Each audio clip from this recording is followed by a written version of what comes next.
It rained each day in the past 2 weeks. It rained every day in the past 2 weeks. Which one is the better option? Each player is ready to give his best. Every player is ready to give his best. What's the difference between the two sentences? Either player can play today's match. Both players can play today's match. Do both sentences mean the same? To know the answers, keep watching. In the previous lesson, I introduced you to determiners, their functions, and 8 broad categories they are divided into. If you haven't watched that lesson, you can check the link above and in the description below.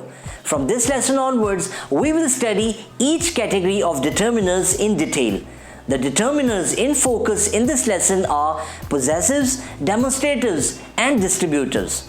This lesson will help us gain more clarity on determiners that we are already using and remove mistakes that we might be making unknowingly.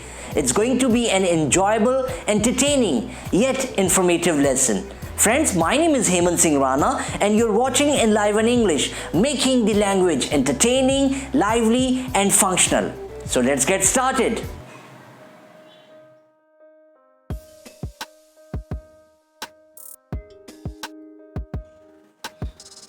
Not all determiners can be used with all types of nouns. While some can be used with any kind of noun, others with certain types only. Our study of determiners will therefore focus on their use in relation to countable, uncountable, singular and plural nouns. Let's first discuss possessive determiners, or in simple words, possessives. My, our, your, its, their, his and her are called possessive determiners as they possess the nouns that follow them. Possessives show us who owns or possesses something. They can be used before nouns that are singular, plural, countable and uncountable. Let's see some examples. Our children are obedient in the classroom. Their teacher gives them his full attention. His love for you is indescribable.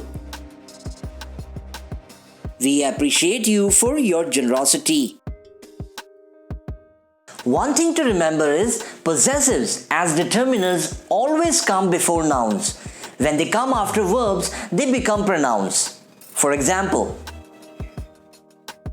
we are reviewing their project. The project that we are reviewing is theirs. This is my book. This book is mine. Is that your pen? Is that pen yours?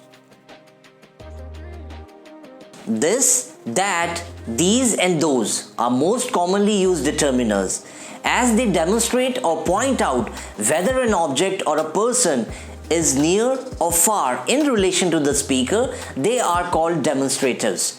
This and these are used to point out things or persons close to the speaker. While this is used before singular nouns, these before plural nouns. That and those, on the other hand, are used to point out things or persons at a distance from the speaker. While that is used before singular nouns, those before plural ones. Let's see some examples. This road will lead us to our destination. These players are practicing really hard. That house on the hill is ours. Those tourists are having a great time. This and that can also be used before uncountable nouns, as in, this work requires our undivided attention. This water is not that cold. That juice tastes good. That furniture is durable and elegant. Now let's talk about distributives. Each, every, either and neither are most commonly used distributives in our daily communication. They are called distributives as they refer to each element or individual in a group or class and talk about how something is shared out or divided. Let's first have a look at each and every. We use each when we see things or people separately, one by one, while we use every when we consider things or people as a group. Every means each without exception. Both are placed before a singular countable noun and take singular verb. Let's have a look at some examples. Each player is ready to give his best. Every player is ready to give his best. In the first sentence, the stress is on each player individually or separately. In the second, the stress is on all players comprising the team. Each employee in this office is talented and focused. Every employee in this office is talented and focused. Once again, the sentence with each is directing the attention to individual employees, whereas the second sentence with every to the group as a whole. There are certain situations where we should avoid using the two interchangeably. We should use each when the number in the group is small, limited or definite, and every when it's indefinite or unlimited. Let's understand this with the help of some examples. Each side of a square has the same length. Every individual has the right to raise his voice. It rained each day in the past 2 weeks. It rained every day during my vacation. Students have occupied every bench.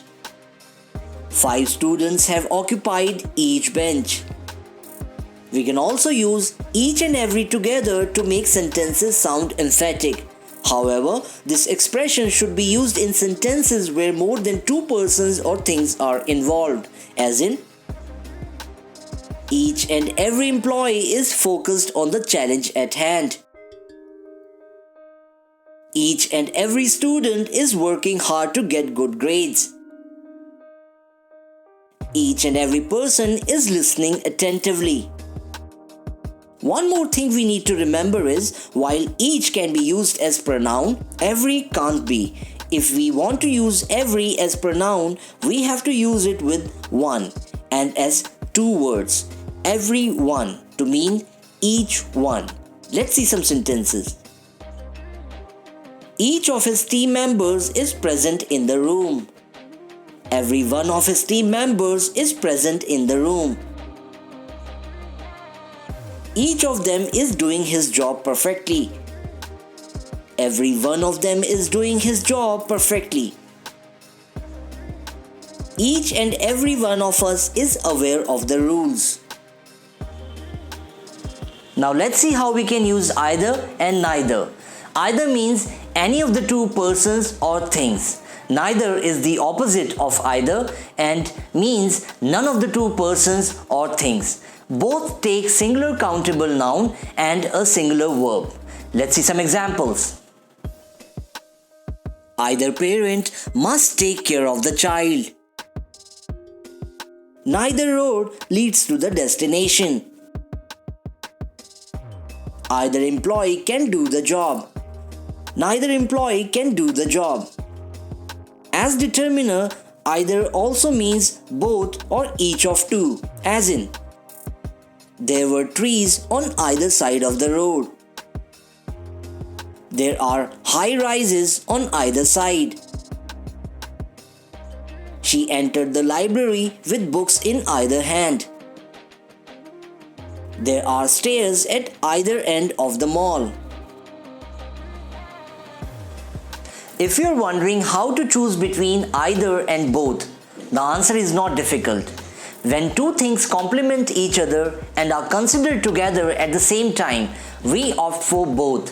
When 2 things are looked at individually and considered separately one at a time, we use either. Let's see some examples to get a better idea.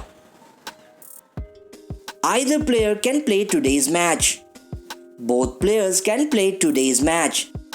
While the first sentence we use 2 players individually and stresses that any one of them can figure in the team, the second considers the 2 players together at the same time.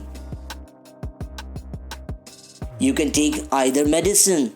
You can take both medicines. It shouldn't be difficult to figure out that the first sentence gives the option of just one medicine at a time. The second one gives the option of the two at the same time. You can work on either project. You can work on both projects. This one, I leave it to you to make a distinction. If there's confusion, let me know.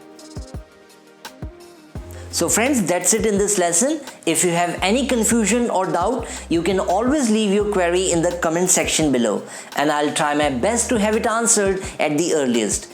In the next lesson, we'll focus on quantifiers, interrogatives, and exclamatives.